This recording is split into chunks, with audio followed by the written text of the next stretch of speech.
Hello and welcome to another packed show of Play on the Scottish Football Show. Stick with us as we bring you another hour-long episode of all things Scottish football. I'm David Simmons, and as always, delighted to be joined by Anthony Brown and Stephen Commons. Stay tuned as we look back on the weekend's Scottish football in action, highlights and key talking points. On tonight's show, we are discussing the tale of the two McGregors from yesterday's game.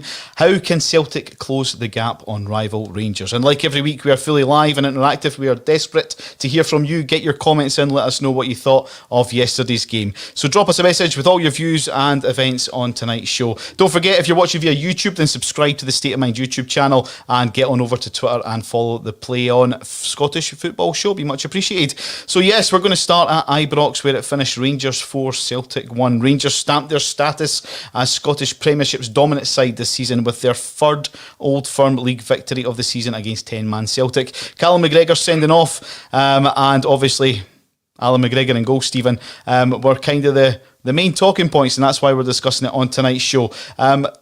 John Kennedy has come out and he said that he felt that it was a bit of a harsh sending off. Would you agree with that, or would you say that it was two justified yellow cards?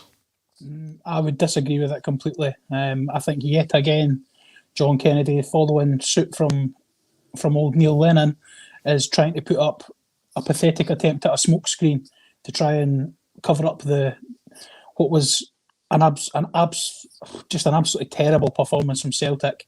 Yes, they were down to 10 men, and I think it was justifiably down to 10 men. I think Callum McGregor's, both of his challenges were poor, but poorly timed. I think they were both yellow cards, to be perfectly honest with you. And I think a guy of his experience and the kind of level he plays at on a regular basis, for him to be on a booking and to still kind of, I mean, you can say he was maybe trying to block what he thought was going to be a shot, but I mean, he's always given the referee that opportunity to brandish another yellow card. And I actually thought in that instance, Nick Walsh did really well, because obviously he played the advantage. I think the whole game the referee had a really good game, actually. It's one of those ones where you look at it and the old adage is if you don't notice the referee, then he's had a good game. I mean, out with the incident where obviously the Celtic player's been sent off, I think you're right. I think he had a good game, his first ever Old Firm game, and I think he's kind of did pretty well, to be perfectly honest. From a neutral's point of view, looking at that game, I didn't really see any massive incidents that stood out and I think, oh, he's definitely got that one wrong. Or I thought he was pretty good. But again, I think it's just Celtic. I don't know whether it's the fans or the media team or John Kennedy himself, and just trying to kind of deflect away from the fact that they were so poor, and Rangers just blew them to bits, to be perfectly honest. I mean, it's you can argue obviously the game was still 0-0 or technically 1-0 when McGregor got sent off, and if Celtic had kept 11 men on the park, would it have been a different game? Probably, but it's just another example. I mean, the Celtic fans, I would guess the majority of them will be looking at that and won't be buying these poor excuses for the overall. I mean, if you look at the overall performances over the entire season, Rangers have been streets ahead of them, and that's reflected in the 23-point gap at the top of the league. Yeah, absolutely. I mean, at the other end of the park, Allan McGregor, he's been worth his weight in gold this season, Anthony. If he doesn't pick up the Player of the Season award, then I demand an open investigation by AC12. What do you think? It just goes to show how important that goalkeeping position is, because the goals that Rangers have conceded are still under double figures, I believe. They're still on for an undefeated season. I mean, how important is Allan McGregor to Rangers? Yeah, well, he's hugely important. You touched on it there. I suppose you only have to look across the city to see how much not having a dependable goalkeeper has undermined Celtic. So yeah, having a goalkeeper of McGregor's quality and his dependability, he never really makes mistakes in key moments. I see throughout his career, I can barely remember him having any. I mean, he will have had mistakes. I'm sure he has, especially probably when he's when he's been down in England or whatever and away from our sort of attention. But I can't really remember him having any clangers in his career. Obvious ones. There was one at Tynecastle years ago. I'm sure David Vitavine scored one that fumbled through his legs maybe about 10, 12 years ago. It would have had to have been a clanger for him to have scored. I'm telling you Yeah, that. he hit the shot from about 25 yards, and it just sort of it went through McGregor's legs. It was at Tynecastle. I think Rangers still won the game. Might even have been, I think Shabba Laszlo was still the Hearts manager at the time. So you're going back 13, 14 years, 12 or 13 years. So, but I mean, generally speaking, he doesn't make notable errors, and if they do, they generally don't cost goals. So yeah, I mean, having a goalkeeper of that quality and his reliability, it's a massive thing. In terms of the player of the year, I wouldn't say he's necessarily a shoe-in. I think there's probably 4 or 5, maybe even more Rangers players who would all have a valid claim to winning that award. So I wouldn't necessarily say it's McGregor's award, but equally, if McGregor was to get it, I don't think anybody would argue too vociferously against that. He's been a massive. But the thing with Rangers is it's been built on a team sort of thing this season. It's not been about one individual. It's not been about one striker scoring all the goals. Yeah, McGregor gets the headlines because he comes up with these big saves and big moments, but also Goldson's had a great season. Defensively, Rangers have been sound. You don't keep a defensive record like that just by having a good goalkeeper. You have to have a good defensive unit, and Rangers have had that, and they've had Tavernier scoring loads of goals from right back. He would certainly have claims. I know he's not played in the last month or two. I mean, it's right through the team. Jack, Kamara, strikers maybe not so much in terms of individual. Like maybe Morelos hasn't possibly had the same level of consistency in terms of his goal scoring as he's maybe had in previous seasons. But they've all contributed. So I wouldn't be against McGregor getting Player of the Year, but equally I wouldn't say it's an absolute shoe-in that he gets it. Yeah, well, obviously I'm part of the goalkeeping union, so I've got to go Allan McGregor. I mean, like we said, the key talking point tonight is the tale of the two McGregors, one getting sent off, one making crucial saves at crucial points in the game yesterday. But the other point is, how can Celtic close the gap on rivals Rangers? Stephen, what do they have to do? We've talked about this before on the show. There isn't one key sort of, this is what they need to do, but surely recruitment is a key part of next season's rebuild for Celtic. Yeah, to be honest, excuse me. To be honest, it's like a broken record with Celtic. Everyone knows what they need to do. I mean, and it starts off with hiring a manager. I mean, what are we now? When 5-6 weeks down the line, they've still never officially hired anybody. I mean, Don Mackay's now been in the job for 2 weeks, and again, nothing's been said officially, or the Celtic board haven't come out and kind of put a pathway or a plan in place of what they're going to do. I think I was looking at the Axon bulletin, and they were saying today that there's 78 days between now and when the Champions League qualifiers start. So the first sort of competitive action for Celtic, 78 days.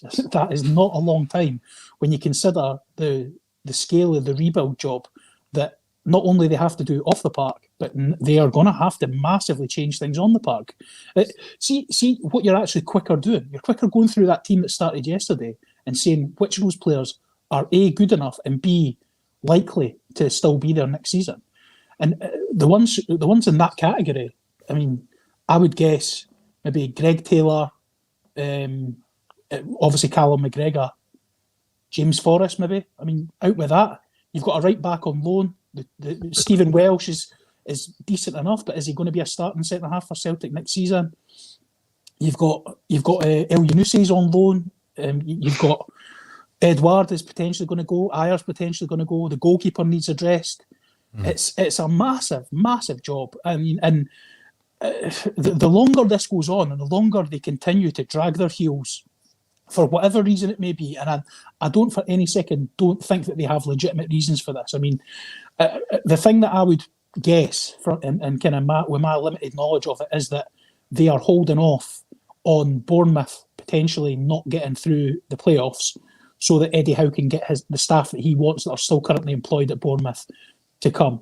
If they go into the Premiership, and they obviously the compensation that would need to be paid, because everybody's contract will have written in it, if we get promoted, you'll get an X amount bump in your wages, which would obviously then affect how much Celtic would have to pay in compensation.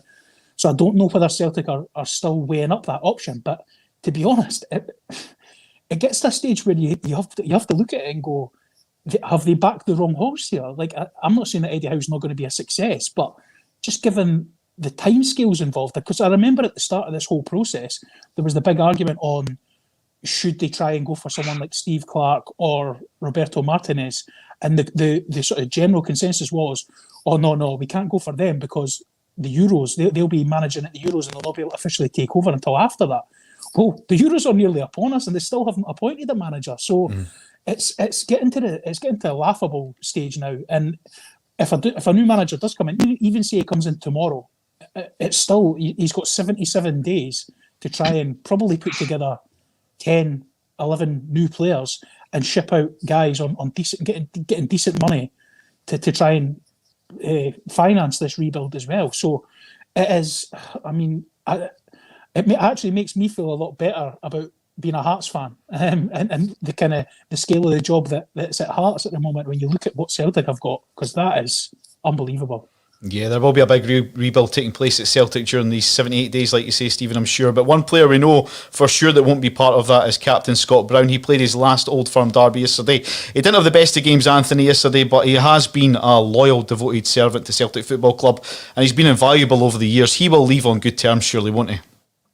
Oh yeah, definitely. I mean, he's one of these players that I think you'll probably not realise his value until he leaves Celtic. Depending on how they fare, of course, they may completely be absolutely fine without him. But I think he's one of these players that's going to leave a big void in terms of not only what he does on the pitch, but just the dressing room as well. He's clearly totally respected by other Celtic players. Everybody who's played with him. He's got this on-field persona that makes people who don't know him not like him, but he's actually a very decent guy away from all that. And he's the sort of guy who will be missed within Celtic, and he'll be missed by the supporters because he's the sort of guy, as I sort of touched on there, that opposition supporters love to hate, and therefore Celtic supporters have an affinity with him. But I think he's got to the stage now where he's in his mid-30s and people are starting to look at him in a negative light now. As they do when people get older, people start to judge you probably more harshly just because of your age. And you have to work doubly hard almost to prove yourself when you get to that stage in your career. I think probably until this season, though, I think Scott Brown's proved himself perfectly valuable contributor to Celtic. Right, he's had these moments where his form's dipped and what have you, but over the course of his 14 years, I think it is, at Celtic, he's generally been right at it, and he's been the main player right throughout that period of it's been a pretty dominant period for Celtic. I know a lot of that is down to Rangers' troubles, but equally it has been a dominant period for Celtic, and Brown's been at the forefront of that. So just all that, I mean, the amount of trophies he's won more trophies on an individual level over his time with Celtic than a lot of Scottish clubs have, which sort of, that's not all reflective of Scott Brown, but the fact is he has been able to remain a constant throughout that. And there's a lot of players that have come into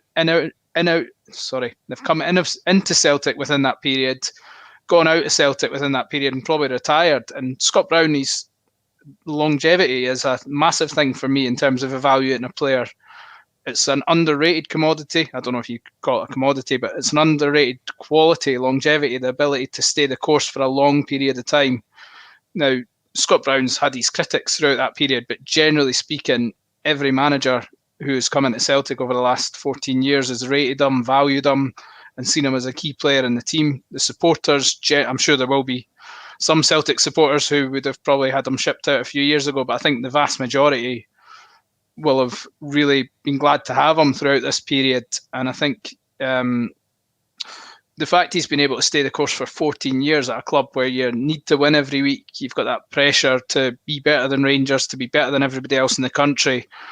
And he's still, I wouldn't say going strong at 35, 36, but he's still in the team every week, and probably being relied upon because no one else is able to step up and take on the role and responsibility that he's done for the team so well over the years. I mean, don't get me wrong, Scott, it's very hard to sort of place where Scott Brown falls because he's not tested himself away from Scotland. There'll always be that question mark of how good was he actually, because it was the same with Barry Ferguson. You had that until he went to Blackburn and proved himself down south, and he was a very good player at Blackburn and basically proved himself that he was a quality player. So there will always be that niggling question mark over Scott Brown of, could he have done it in England? Could he have gone down to England and held his own, either in a mid-table team in England or even a top 10 team in England? I don't know. I honestly don't know how he would have fared had he gone to England. I mean, the smart money is on a guy who can do what he's done for Celtic and play as regularly as he has and influence games, you would imagine he would be pretty comfortable going down to England, especially if he'd gone down at the peak of his powers maybe 5, 6, 7 years ago. I think he would have been absolutely fine in England. But it would have been, from a neutral perspective and from a Scottish perspective, I think I'd have quite liked to have seen him go down south and just see how good was he. How good was he? Because we'll never really know. He'll go down as a Celtic legend, an absolute great in Celtic's modern history, and he's been a fantastic servant for Celtic, but we'll never truly know how good he was in the wider scheme, if you know what I mean. And I think that's the one thing that a lot of people will be wondering in terms of his legacy. But certainly in relation to Celtic, he's been an absolutely brilliant signing. What did they pay? 3 million from Hibs, 3.5 million. I mean, they've certainly got their money's worth out of him over the past decade and a half. Yeah, absolutely. I mean, if you look at the other guys that started off in that Hibs with Scott Brown, like Stephen Whittaker, he went on down to Norwich. You had the likes of Kevin Thompson, who had a spell down in England as well at Middlesbrough. It would have been quite good to see how Scott Brown did, if he sank or if he swum when he was down there. So that's a good point, Anthony. It would have been interesting. I guess you mentioned those guys. That probably underlines how well Scott Brown has done to stay at the level he has until his mid-30s, because no disrespect to any of those boys, because they've all had good careers, like Whittaker, Riordan, O'Connor, and Kevin Thompson. And Kevin Thompson obviously had to quit a few years ago because of injury, so there's nothing he can do about that. But I mean, it just shows that Scott Brown was able to keep himself at that level well into his mid-30s when, for example, Tomo had to retire a few years ago. Stephen Whittaker is now playing for Dunfermline in the Championship. And obviously Riordan and O'Connor have been finished for a few years as well. So, I mean, it just highlights how well Scott Brown's done over the course of his career, that he's managed to stay at Celtic till this stage. And until a couple of years ago, he was still the captain of Scotland as well. And Scotland didn't actually want him to. I know Scotland supporters wanted him to retire, or some did, but the Scotland manager certainly didn't want him to retire at the time, Gordon Strachan. Yeah, I'm going to go to some of the comments. Hi to John. Allan McGregor has only had 2 good seasons at Celtic. It's time for him to move on. We do appreciate your opinions. Do keep them coming. Hi to Brown Warrior as well, who's been on and said, Liverpool are currently 27 points adrift of Man City. These seasons come around periodically. All that could have gone wrong at Celtic did go wrong at Celtic this season. A very valid point. You're not having that one, Stephen? No, I'm not having that at all. I mean, if you look at Liverpool's situation and the players that they've got to return for next season, in terms of the important guys that have been missing for the majority of their sort of season running, they're in a far better situation. They've got probably the best manager in the world. They've got the best centre half in the world that's returning to them, hopefully fully fit. They're going to be able to put a bit more of a run at it next season. You compare that to Celtic. Celtic are an absolute basket case. They don't have a manager. They don't have a director of football. They've got half a team. I mean, how can you can't compare that? Yes, this season has been probably an anomaly, yeah, and I agree with it in that terms. But the Celtic board need to take a massive look at themselves, and they've been accused in the past of kind of being asleep at the wheel, and this is where it's coming home to roost now. You look at that situation and you think, how on earth did Celtic get to where they are now? They're in a situation where they're likely going to have 3 or 4, maybe 5 signed first-team players for next season. Yes, they've got guys who are probably worth good money in terms of Ayer and in terms of Edward, maybe Christie, that they're going to be able to cash in on and get decent money for. But they don't want to play for Celtic anymore. Those 3 guys have made it pretty clear and pretty evident that they don't want to be there anymore. So, yeah, I get what he's trying to say, but you can't compare the Liverpool-Celtic situation for me. Sorry. I'm going to stick with you, Stephen, because we're going to talk about yesterday's game. Celtic, it's like Groundhog Day all over. Last time Celtic and Rangers met, I talked about how Edward looked lazy. Celtic had chances. It was the same as yesterday. Celtic did have chances, even with 10 men. I think there was the Elyounoussi header. Ayer had a great run that he shot high and wide. The difference is that Rangers were just clinical in front of goal, and Celtic lacked conviction in the final third. The thing is, though, Simmy, like, it is going to be Groundhog Day. And do you know why? Because the team hasn't changed since Neil Lennon was in charge. Yeah, Jamesy Forrest came in yesterday and he wasn't available for the majority of the season, but he was only fit to play 60 minutes. So you look at that starting 11, and I know the guys covered this on the Axon Bulletin, but there was no surprises there. I could have told you that Celtic team on Thursday. You know what I mean? John Kennedy was doing nothing to try and mix up. And yeah, fair enough, you would maybe argue, well, that's his strongest 11 players, and that's what he needs to go for. I completely disagree with that. Rangers have had the measure of Celtic all season. And people can argue, oh, well, there was games where, I mean, Rangers won a game without having a shot on target. But at no point in any of these games has there been prolonged periods where Rangers have really looked under the caution. They've looked out the ideas and don't know what to do. They've always looked comfortable against Celtic. And to me, that shows you they've got the measure of it. You look at Gerrard's comments, I think it was post-game, where they were kind of breaking down. And he said, yeah, listen, I'll show Celtic respect and I'll respect them as a great club, but they're not a great side at this moment in time. We identified where their weaknesses were in terms of two centre-halves, which is why they went two up top and went right up against them. And the biggest weakness that they identified was Scott Brown. So what did they do? They put their quickest, paciest, most skillful player in terms of Ryan Kent on Scott Brown, and he absolutely ran rings around him. Scott Brown couldn't get near him. He could not get near him for love nor money. And fair enough, the guy's at an age now but if Celtic are in a situation where Scott Brown, and they know that that's how Rangers are going to line up, they know that Ryan Kent's going to go up against them, and they look around their entire squad and still think that that's the best option to go for, that is a stinging indictment of what Celtic's current squad looks like. Because if Scott Brown is your best option to go up against Ryan Kent, you're in trouble. You're in deep trouble. I mean, Kenny's been honest here exactly. Kennedy had the chance, to show what he's all about. He's had the chance and he's shown nothing. Never a manager. So yeah, I kind of agree with you on that one, Stephen. Going back to Scott Brown, Anthony, you talked about him earlier on. He is getting to that age. He is going to be moving on. He's going to head up to Pittodrie to fill the role as a player / assistant manager or a coaching role, I believe it is. How much game time do you think he'll actually play for Aberdeen? It'll be interesting to see how he goes. I mean, he's played fairly regularly for Celtic this year, admittedly not to the standards we've become used to from him, but equally you might say a lot of that's down to the team around him. I think Scott Brown needs a high-functioning Celtic team around him at this stage in his career, because he is never going to go box to box the way he did 10, 15 years ago. He's going to play just in front of the back four and just pop the ball about and keep things ticking over.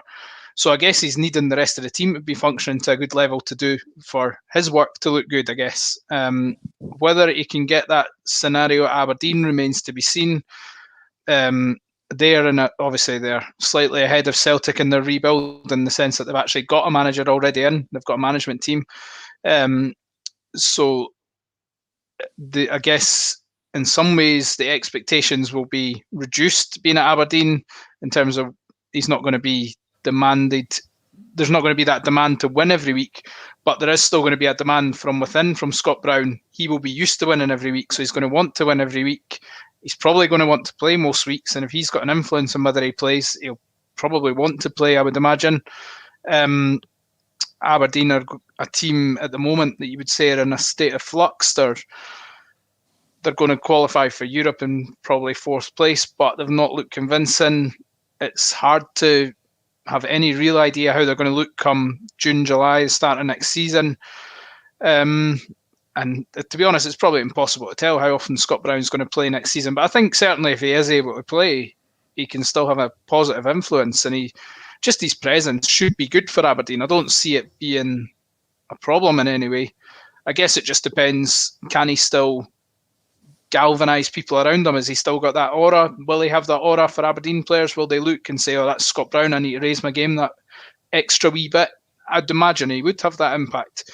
In some ways, I suppose, similar to Stephen Naismith in terms of a guy who's getting on in his career but is well known to have that attitude where he's supposed to drag players up with him, but it hasn't really had that effect at Hearts in terms of drive it. Like Stephen Naismith hasn't been able to bring players with him and get them up to a certain level. So there's no guarantees that Scott Brown going into Aberdeen is going to have a successful effect, but I would like to think from Aberdeen's perspective that it will do more good than harm having him in there in some capacity. Yeah. I don't think Scott Brown would have went to Aberdeen as a player coach unless he was being offered or being sort of not guaranteed, but he's had that conversation with Stephen Glass to say, listen, I want to still be involved as much as possible. I don't get for a second he's been given any guarantees, but I think they must have had that conversation, because if Scott Brown, given the kind of the aura around him and the career he's had, even now he's still regularly playing for Celtic, that I think if he'd been sort of got wind that he was just going there in mainly a coaching capacity and he could just drop in and out here and there when needed, There's no way he would have signed up for that, in my opinion. I think he's going there fully believing that he's going to be part of that first team 11 next year. Well, I'm going to go to Bill's comment. I don't know if there's a bit of sarcasm in it, but Brown's still got a good 60 minutes in him. So there we go. So he might well dip in and out of the Aberdeen squad, like you say, Stephen. Other comments that are coming in worth raising are from the likes of... Now that just jumped on my screen there. Chris O'Neill, that's the man I'm looking for. The team's been mismanaged all season. Tactically, a good manager motivates the likes of McGregor and Eddie. I mean, we have talked about how...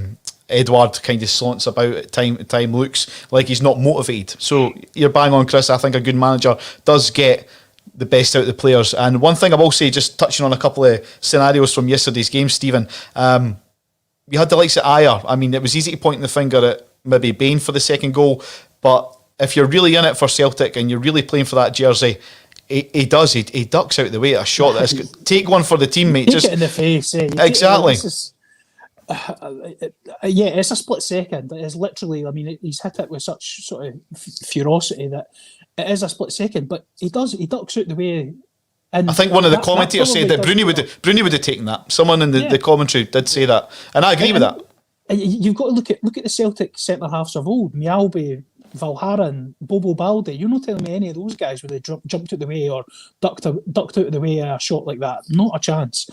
I do think that Christopher Ayer is a perfect example of what I would class as this new modern day centre half, in terms of he's all very nice and looks great on the ball, but as an old fashioned centre half, Stephen Welsh makes him look ridiculous. And I don't think Stephen Welsh is a great player, if I'm perfectly honest. He's got a chance, but I don't think he's Celtic quality. I mean, he's not a young guy. I think he's 22, 23 years old. So I don't think Stephen Welsh is great, but he is everything that Christopher Ayer is not, in terms of he's brave, he'll put his foot in, he'll put his head in, he'll put his face in when it's needed, which is what a centre-half is supposed to be. And if you can combine that with somebody who is good on the ball, then great. But Christopher Ayer doesn't seem to have the main parts of what you're needing, and I think he's got away with it for a long time because he's been playing in such a successful team who dictate the pace of games, and the kind of any attacks that they're having to kind of deal with are sort of breakaway attacks or counter attacks. I just think that he's got away with being, and I hate to use this term, a poor defender. He's a good football player, but a poor defender. And I think he's got away with that for a long period of time. But now, when there's nobody around him, I mean, obviously Christopher Julien's been injured, Shane Duffy's been horrific all season, Stephen Welsh is a young guy who's coming in with relatively no experience. So it's kind of fallen on him to be all of those things, and unfortunately for him, that's just not his game, and it's just not. It's not, and I'm not forgiving him for jumping out the way or ducking out the way of that shot on Sunday, but he definitely moves his head. And I know what people are saying, Scott Bain should have done better, but if you're Scott Bain, are you expecting your defender to duck out the way of that? Definitely not. No, take one for the team. We've talked about already in the show the likes of Stephen Naismith at Hearts. His experience should be rubbing off on older players. Scott Brown, the influence that he's had at Celtic. Just looking at yesterday's game, 3-1, Rangers were cruising. On comes Jermaine Defoe at the age that he's at, and he just slots away the fourth goal, Anthony. Not just, sorry, I know this is Tony's point here, but not just Jermaine Defoe. Stephen Davis was the best player on the park. And he's, 38, 37, 38? I mean, Rangers experienced players turn up when it's needed, and that's a big thing. Yeah, I mean, I was going to say, I mean, how big an influence does the likes of having a player like Jermaine Defoe in your squad rub off on the younger players and the players around them? Yeah, I mean, it's cliched to suggest that it does, but it probably does have a good impact. I mean, I think it doesn't always have a positive impact in terms of results, but I think it certainly makes your dressing room better. I mean, I think any senior professional that you can get in who's been there and done it at a good level is going to be a good addition to your dressing room. It doesn't necessarily mean you're suddenly going to start winning lots of games, because, I mean, going back to Hearts, they've had a lot of senior players in over the past few years, guys like Aaron Hughes, who have been very good in the dressing room, but that hasn't necessarily replicated itself in terms of on-field results. And I think we're seeing that obviously at Celtic, they've got Scott Brown in there, and it's not manifested itself in terms of good results on the pitch. So just being of a certain age and having been at a good level doesn't necessarily mean you're going to be good in terms of what you can do on the pitch. But I think Rangers senior players certainly have continued to make an impact on the pitch, to their credit. McGregor, Davis, and Defoe, all the wrong side of 35 and all still contributing to some extent. I mean, Defoe maybe less so than Davis and McGregor, but he's still coming on and influencing games, and he's still perfectly capable of popping up by a goal at 38-year-old. So yeah, I mean, but that all comes from having a team harmony. If Rangers were in the predicament that Celtic were in, and you put Defoe and Davis in, they'd probably wilt as well. They'd probably get dragged down by the Malays. So it's, I mean, ultimately these things very much depend on the vibe at a club, how things are going. You can't just put a 35-year-old into a team and expect them to lift everybody out of a malaise. But certainly these guys, when the team is operating at a good standard, they can help drag it up that bit further, because the demands they put on people, the good habits they bring to training and things like that. So these bits all add up and help make things be that little bit better. So yeah, I mean, certainly Rangers have a good blend of they've got good legs in the team, they've got good experience, they just have a real good balance throughout their squad, and it's something that Celtic at the moment are trying to replicate and miles off replicating at the moment. Yeah, I'm going to go to some more comments. Hi to Frank, thanks very much for this. I agree with the big man about Stephen Welsh, who at best average at the moment in time, and Celtic have just given him a new 4-year contract, which he grabbed obviously with both hands. So yeah, there we go. A few coming in as well. On you go, Stephen. The thing with that though is they made a similar decision with Anthony Ralston, when obviously he played a few Champions League games against Barcelona and such like, and then he seems to have stalled, or what you. I just don't think, whenever I saw Ralston, even when he was first breaking into the team, and I know it's an unfair comparison, but you compare him to Tierney. Tierney came in and absolutely just ripped the place to bits. He just came in and just said, "This is my position. I'm taking this. This is how we play from now on." Whereas I think Ralston and Welsh, to an extent, are guys who've come in and they've maybe been look a bit timid, and they just don't seem to. But Celtic handed Ralston a massive bumper contract. He's on big money, I think. I mean, I don't profess to know exactly how much he is, but he's on so much money that it would be impossible for him to leave Celtic now to go to somewhere else, because he's never going to get that money. So depending on what kind of a deal they've given Welsh, they might be tied down to a similar thing. But I think Stephen Welsh, for next season and the season beyond that, he's a good squad player. He's decent. If they've got him on a reasonable wage and he's not kind of breaking the bank, I think it's still a reasonably good bit of business for Celtic to have maybe Welsh as a third or a fourth choice centre half for the next couple of years. Yeah. Another comment says, Ayer as a midfielder, he shouldn't be getting played in that position. There we go. There's a couple of Ralston as a dud. We've got, do you think Celtic could struggle to finish second next season? Which could be a possibility. But we are the play on. We are the play on Scottish football. Challenge them at the moment. I don't see any team. I don't think Hibs have got that much development in them whereby they're going to go. If anything, Hibs may lose a couple of players over the summer. I don't think Hearts are going to be able to go to that. I'd be very surprised if Hearts could go to that level over the course of this summer. And Aberdeen, a bit of an unknown quantity, but again, they've got a bit of a rebuild on their hands. So I think it would be asking a lot for any of those three teams to go and challenge Celtic for second next year. And even the teams that are already in the league, I don't think there's much prospect to that happening. It might be controversial, but I genuinely don't think Rangers are that good. Like, I genuinely don't think Rangers are, like, see when like a Brendan Rodgers Celtic, you could see that they were miles, and Rangers had to really work hard to get to that level. And I would argue that they probably haven't got to that level.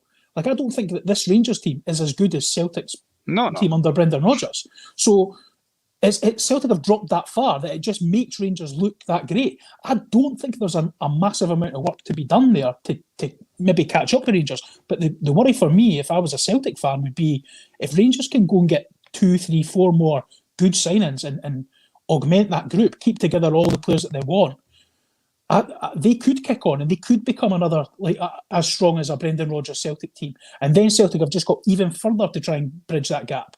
But so, as much as it's important for Celtic what happens now, they really need to hope that whatever happens across the city, it doesn't kick Rangers on another couple of gears.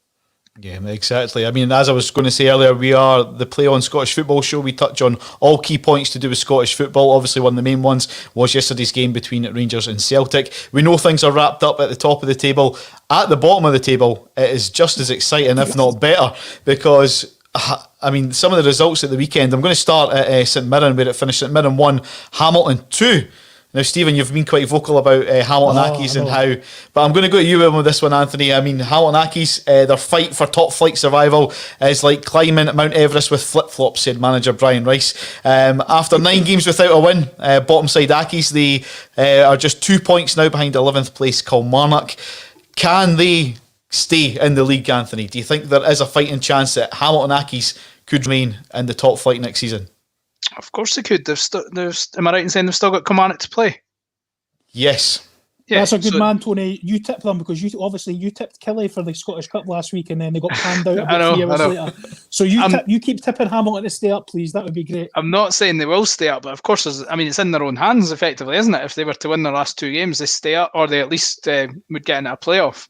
So, I mean, you wouldn't necessarily say at this point that Hamilton are down or that Kilmarnock are guaranteed not to finish bottom. I mean, it's pretty much between the 3 teams now, isn't it? Ross County are still right in there. So, I mean, it's going to go to the wire, and that's what we've been saying pretty much for the past few months, that you're going to have an excellent end to the season. The way the split is, that at least, well, at one point Motherwell were in the thick of it, but they've completely pulled themselves away over the past month or so.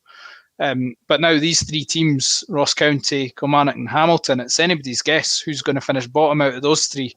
I think you would probably say Hamilton are still the favourites to go down, but I wouldn't. I mean, Kilmarnock have just lost their way a wee bit since did Lafferty play at the weekend? Is he out? He did, but he looked a bit rusty, if you like, or a wee bit lethargic.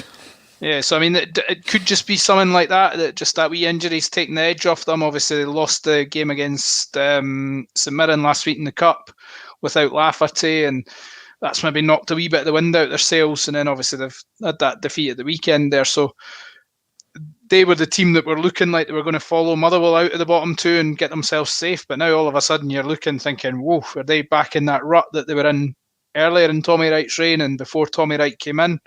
And sometimes you get that. It's not been quite a new manager bounce that Kilmarnock have had, because they didn't get it immediately, but probably a Kyle Lafferty bounce they had when he started scoring. They started to go on a little run. But if that injury's just taking an edge off Lafferty and he's not quite at it for the last couple of games, then Kilmarnock would be hugely vulnerable. So I don't think there's anything cut and dried about the bottom 2, bottom 3 at the moment.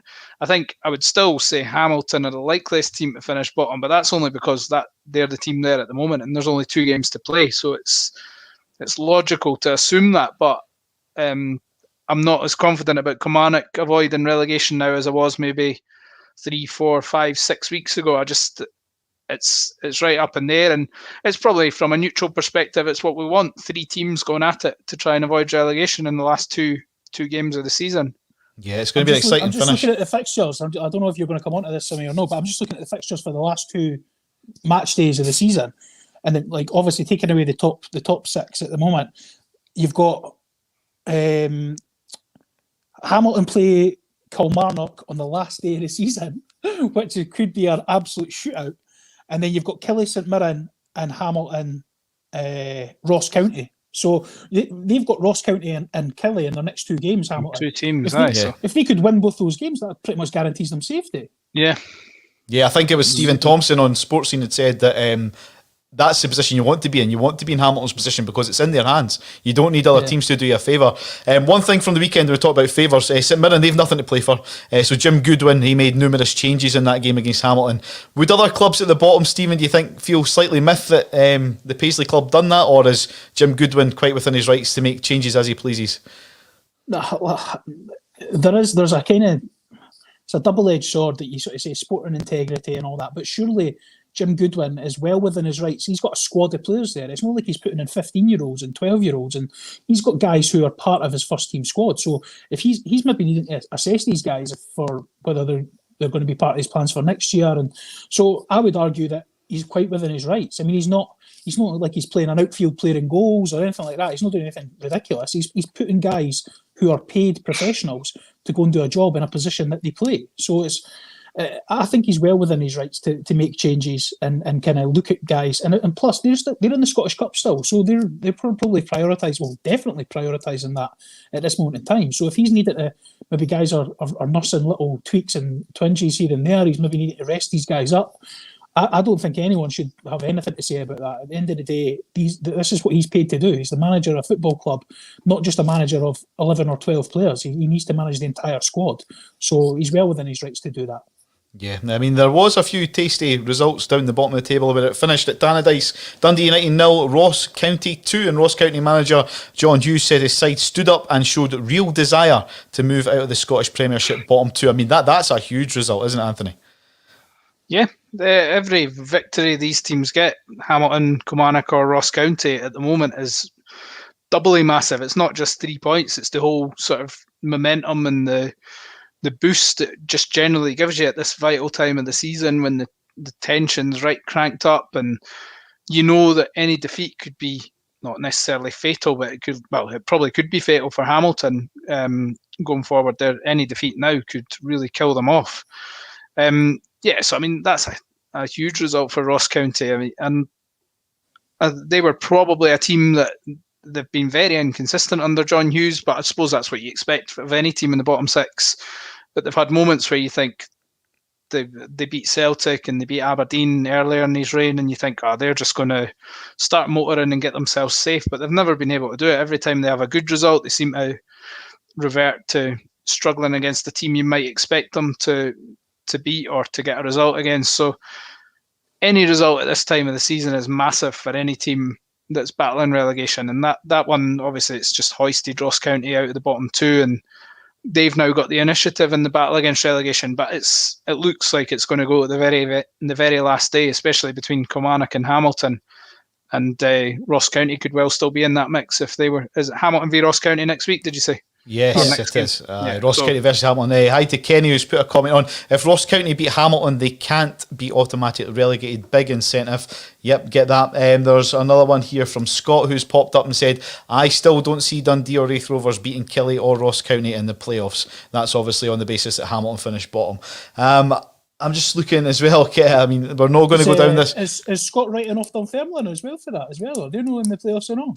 Yes, it's a three-way sort of semi-final, isn't it, before they play Dundee? So it'd be Raith. I think in terms of the playoffs, as much as I think Dundee are probably the team that you'd want to avoid at the moment. I know they've been pretty inconsistent over the course of the season, but they're the one that have got the sort of big-time players in terms of your Jason Cummings and Charlie Adams that could easily turn up in any big game, and this is a big game. The playoffs are as big as they get for Dundee this season. So I would think if you were Kilmarnock or Ross County or Hamilton going into the playoffs, they won't say it publicly, but I think they would probably want to be up against Raith Rovers or Dunfermline simply because Dundee have more big game players who are used to these high intensity games, high stakes matches. So I think Dundee are probably the team that have the best, and the fact they've finished second as well means they have less ties to negotiate. Raith Rovers or Dunfermline would obviously have to come through the playoff quarter-final, which in theory should make them more fatigued when the final comes round. So I think Dundee will be the team that the Premiership teams would be wanting to avoid if they could have their pick. See, in years gone by, though, obviously we've always said that this sort of Premiership playoff thing is always weighted in favour of the Premiership team. This year it's a bit different because obviously the Championship had a shortened season, so they've only played 27 games. And the Premiership's still got another, well, if you include the Scottish Cup week, they've still got 3 weeks left. So if if Raith Rovers Dunfermline can get their two ties in before the end of the season, then you're only really getting a one week advantage over the Premiership teams who they've had to squeeze in a lot more games in a shorter period of time than the Championship teams have. So this could be the year. I know obviously Hamilton did it with Hibs all those years ago, but I don't think any team has ever done it since then, where they've come through from a third, fourth place playoff to actually knock out the Premiership team. It could happen this year, and I'll tell you, I'm 100% behind Anthony in what he's saying. I wouldn't want to be facing Dundee, Raith, or Dunfermline if I was one of those teams, especially if they're coming through that playoff process. They're going to be high in confidence, especially if Dundee have obviously jumped into second on the last day of the season. If they come through a playoff, say against Raith Rovers for argument's sake, and then go on and play, I don't know, Kilmarnock, I don't think they're going to have anything to fear. They'll not fear anything against a team like Killie. No chance.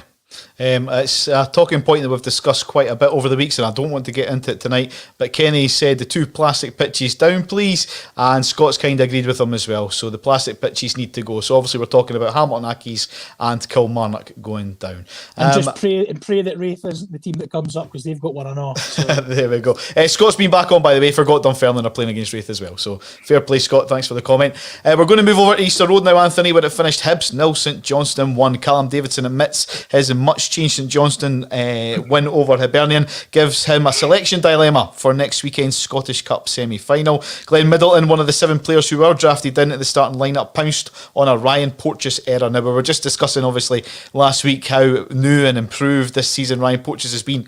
It was a commentator's curse that it was his mistake that led to St Johnstone's win. But I mean, St Johnstone for me, I mean, I've said it before they even faced Rangers in the Scottish Cup tie, that St Johnstone Cup double is on this season. They have been, Anthony, probably the team of the season, haven't they? Out with of Rangers, obviously. Yeah, I can see that argument. Yeah, I think it's, although if Hibs were to win the Cup and finish third, I think you would say Hibs are probably the team of the season. But so there's still a lot of football to be played before we decide who the team of the season are. Rangers. But I know what you're saying. Outside that, I think a lot will depend on which team wins the Cup. But yeah, I mean, that result on Saturday, I know a lot of Hibs fans are throwing their toys out the pram and saying it's Jack Ross this and that, but I mean, that's not a surprise result. St Johnstone going to Easter Road and winning on cut. Fair enough, Hibs are third, St Johnstone are fifth, but it's not. St Johnstone going to anywhere in this league is not a surprise. They went to Ibrox and won. I know it was on penalties last week, but anybody losing to St Johnstone shouldn't be taking the attitude that we're above St Johnstone, we should be expected to beat them. That's just completely flies in the face, apart from the fact you're spending extra money to sign what is perceived to be higher quality players. There is no recent history that any team out with the old firm should have any expectation of consistently beating St Johnstone. I understand Hibs fans being frustrated, obviously, because they've lost at home. They're naturally going to be annoyed. But I think some of the backlash you see on social media after a game like that, you think, hang on a minute, you're in third place and you've just lost to a team that are absolutely flying. They're getting plaudits left, right and centre. They've just been to Ibrox and won. Fair enough, they've mixed up their team. They've brought players in, but they won on the basis of a very bad error by a very bad individual error by Porteous. It wasn't like they were absolutely annihilated by St Johnstone the way they were probably in the semi-final in January. And as I said, St Johnstone going anywhere in the league and winning is not a surprise. It shouldn't be a surprise. Anybody who's surprised by St Johnstone going to Pittodrie, Easter Road, Tynecastle, or even Ibrox or Parkhead, anybody who's surprised by them picking up a result hasn't been paying attention over the past decade. It's a perfectly normal result. It's not a sign of a minnow punching above their weight. It's a sign of a perennial top six team going and beating another top six opponent. Yeah, I mean, they're absolutely riding a wave at the moment in terms of what they're doing in the cup competitions. In the league, they've probably been in as good form as anybody over the past few months, because we've got to remember they were bottom of the league, I think, in October, November time. And now they're up in fifth place. So that shows you that their form has been probably better than any other club, out with maybe Rangers, since, I'm speculating here, since November time. They've probably been on the best run of form. So I'm praising St Johnstone here, but also making the case that what happened to Hibs was not a massive calamity. It's not reason to suddenly lose the plot and say this proves the argument that Jack Ross isn't a good Hibs manager or anything like that. I mean, Hibs will finish third. They're Aberdeen pretty much requires. Yeah, you see that's my next question, because even if Aberdeen were to beat Hibs, the goal difference is still that's a good in Hibs' favour, isn't it? I think it is. Yeah, Aberdeen go to Rangers on the last day of the season, so I can't really see how, I can't really see what's going to swing in Aberdeen's favour on that one. I may be wrong, but I did check it before I came on. I'm pretty sure. I think the goal difference is quite fast. 9 goal difference. Hibs are 9 goals better off. Aberdeen would need to get a better result against Rangers than what Hibs get against Celtic, which is not beyond possibility. But I think if either of those teams are going to win on the last day of the season, it's more likely to be Hibs than it is Aberdeen, because Hibs are playing Celtic and Aberdeen are playing Rangers. So, I mean, for Hibs, it's a setback. Of course it is. They've lost at home to a team that they will see as beneath them, but equally they've won 9 of their last 13 games. They've got a Scottish Cup semi-final to look forward to against Dundee United. Fair enough, if they lose this semi-final, we might be having a different discussion. I think it will be all sorts of doom and gloom with regard to Hibs and Jack Ross if Hibs lose that semi-final, particularly on the back of the last 2 semi-finals. There will be an uproar if this happens.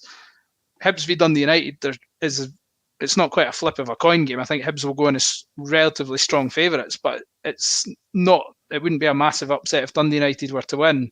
But equally, on the back of the recent semi-finals, with Hibs losing to St Johnstone and previously to Hearts, then I think you would have a real uproar among the supporters if they were to, even if they do finish third, to lose a third semi-final in the one season, I think would be pretty damaging for Jack Ross. But I've said before, I think they'll get through this one. I think what's happened before will focus Hibs, and maybe losing on Saturday in some ways might focus Hibs as well. They'll have had a bit of a rocket from their supporters. It's just a little jolt to remind them that they've been on a good run of form recently. Just a little jolt to get them back on task and focused again going into what has now become the biggest game of their season this weekend. Yeah, and of course, that could well be a dress rehearsal fixture for what could end up being the Scottish Cup final against St Johnstone. They could well meet at Hampden in this season's Scottish Cup final. Nisbet wasn't playing on Saturday though. Do you think that played a key part in maybe not grabbing the goals for Hibs? They didn't hit the back of the net on Saturday. Was Nisbet missed, do you think? I think a player in Nisbet's quality is always going to be missed by any team. And he's obviously their top goal scorer, so I think it's logical to assume that they might have had a better chance of winning the game with him in the team, but they still had Doidge and Boyle. They still had enough quality there. As I said, it's one of those, Porteous has made an error that you can't really legislate for as a manager or a teammate. If that doesn't happen, the game probably ends 0-0. Yeah, it's not a great result, but it's not a mate. It pretty much secures your third place if it ends that way. So I don't think there's any real reason to overanalyze what happened on Saturday from a Hibs perspective. Yes, if they subsequently lose to Dundee United at the weekend and then it peters out in the last 2, they lose to Aberdeen, and then it becomes a slightly bigger issue. But at the moment, it's just a home defeat that anybody who follows Hibs will know that a home defeat to St Johnstone is going to continue to happen for the rest of their life. If not every season, it will happen every other season. That's a perfectly normal result, and it's any Hibs, Hearts or Aberdeen fan who says we should not be losing at home to St Johnstone is completely deluded.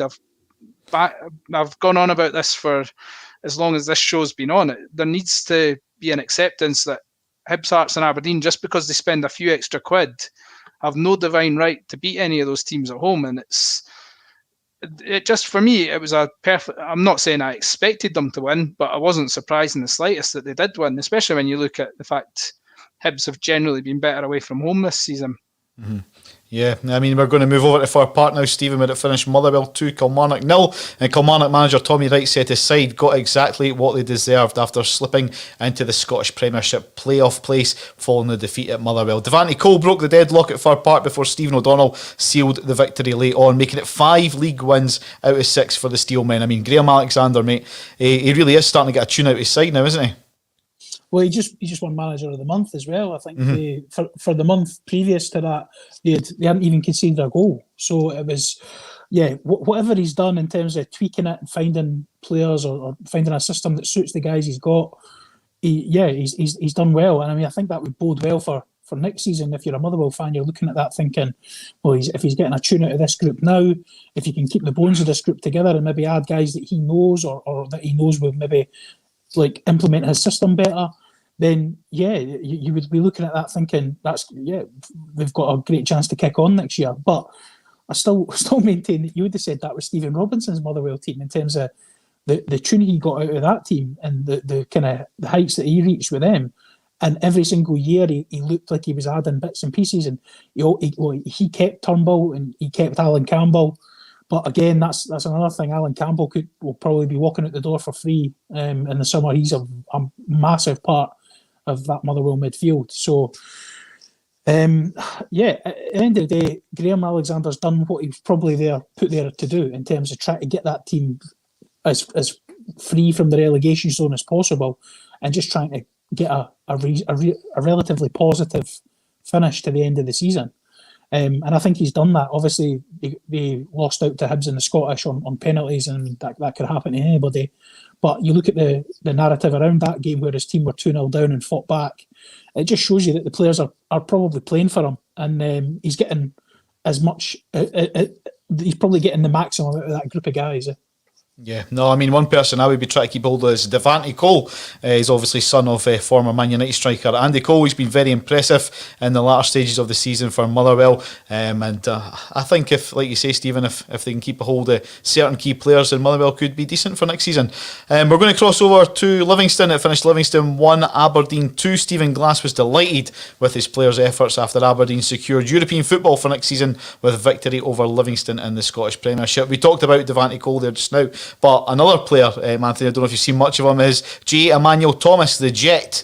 I mean, he had another great finish at the weekend. I mean, how important, we've talked about Celtic and the recruitment side of things, but finding little players like Emmanuel Thomas and Devante Cole and recruitment and finding these players is key, isn't it, to any team, is finding these little goal scorers. I mean, Hearts done it just off the top of my head, like Mark De Vries. I mean, where did Mark De Vries come from? But he came in, ended up being a goal scoring hero.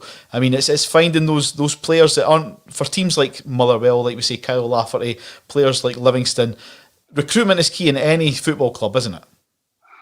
It is, but I've always argued, this may be taken as disrespectful, but I've always argued that recruitment is easier for the perceived smaller clubs. I know they have smaller budgets, but I've always said I think the expectation on particularly the big city clubs, Rangers, Celtic, Hearts, Hibs and Aberdeen, is so big that it can cause decent players to wilt.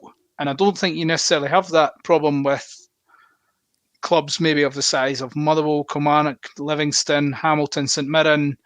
I think they can sign players from England that can come in from maybe League Two in England or even the Conference in England, and they can do pretty well in teams where they're maybe expected just to try and avoid relegation or push for the top six.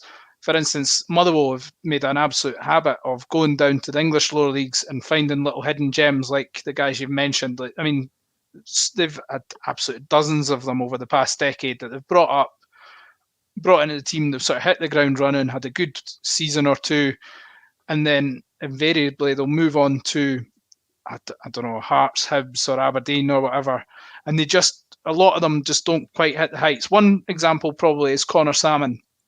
Kilmarnock signed him. He came in and did absolutely phenomenally well at Kilmarnock. He was a top goal scorer, if I remember rightly, under Mixu Patalainen. Everything he hit was going in. And then he got his move. I think he went down south. He got a big move to England on the back of that, and he was a little bit out of his depth. And then he came at Hearts, and again he looked out of his depth.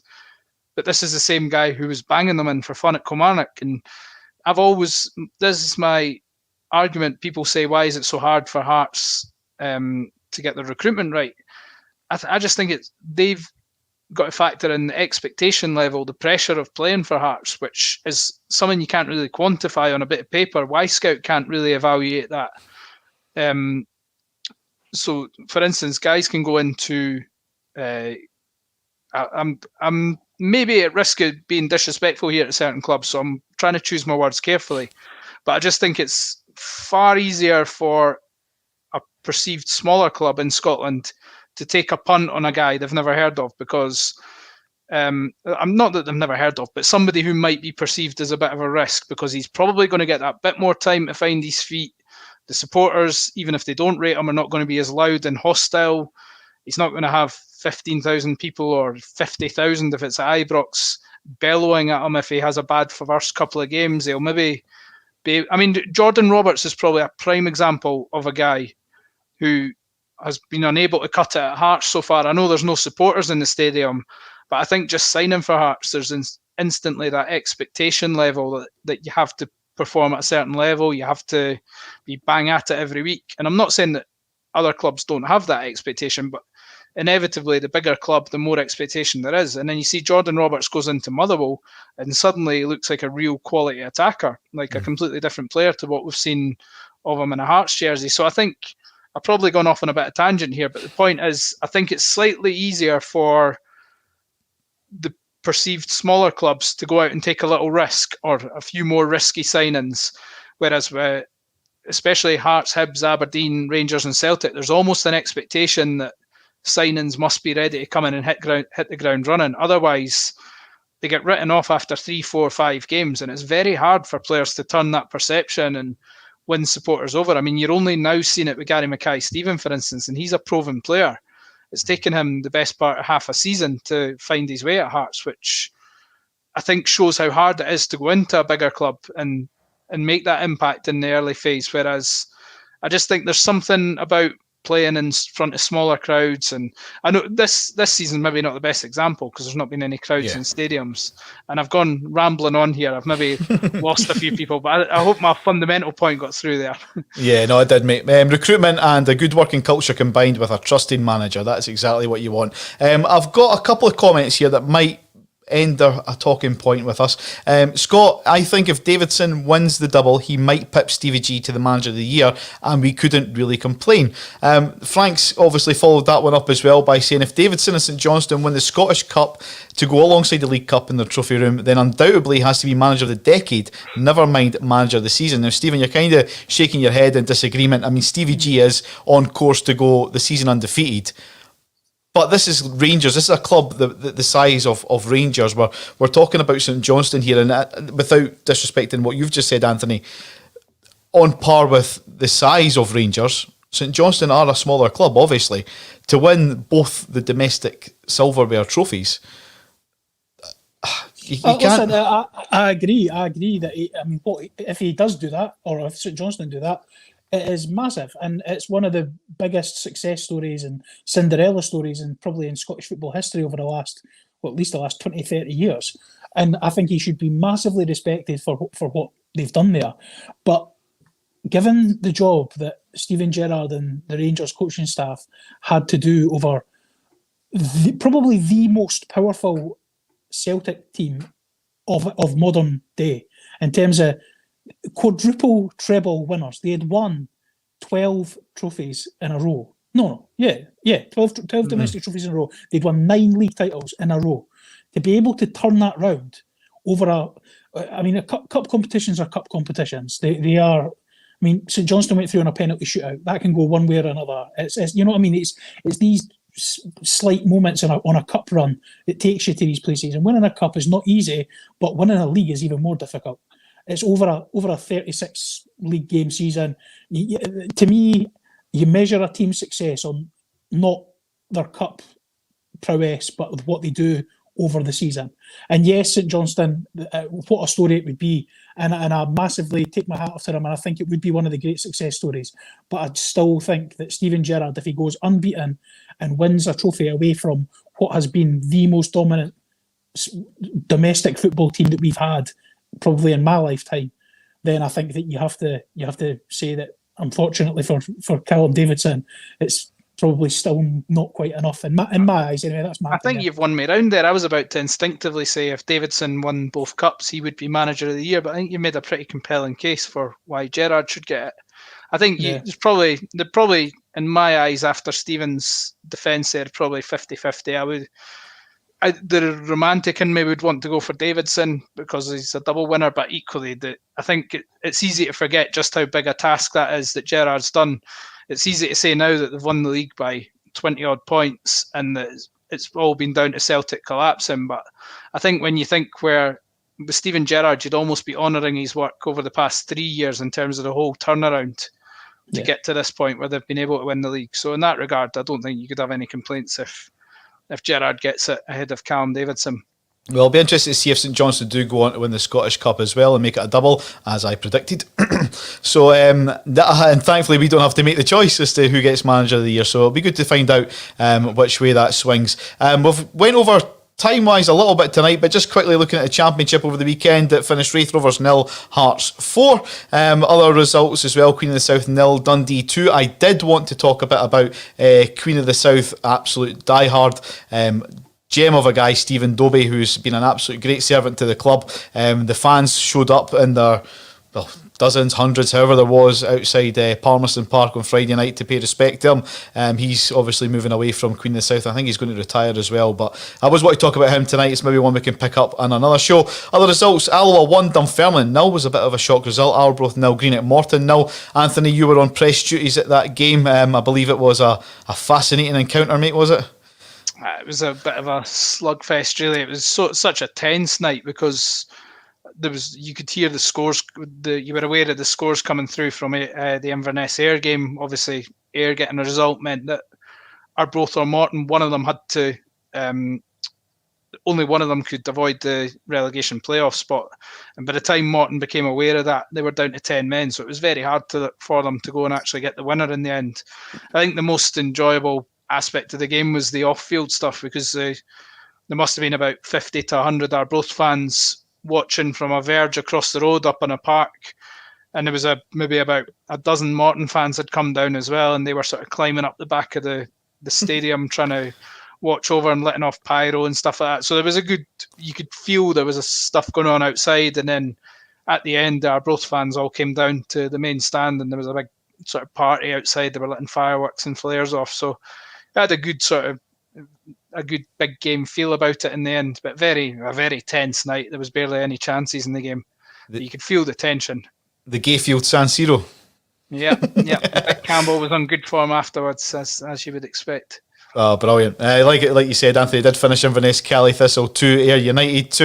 It is Scottish Cup fixtures this weekend, so there is only really the 2 games going on in the major tournament. So it'll be interesting to see how we deal with that on Monday night for another episode of Play On, the Scottish Football Show. On behalf of myself, David Simmons, Anthony Brown and Stephen Collins, thanks for all your comments. Thanks for everybody that's watching. Hopefully we'll see you same time next week at 6:30 for another episode of Play On, the Scottish Football Show. Take care and we'll see you then.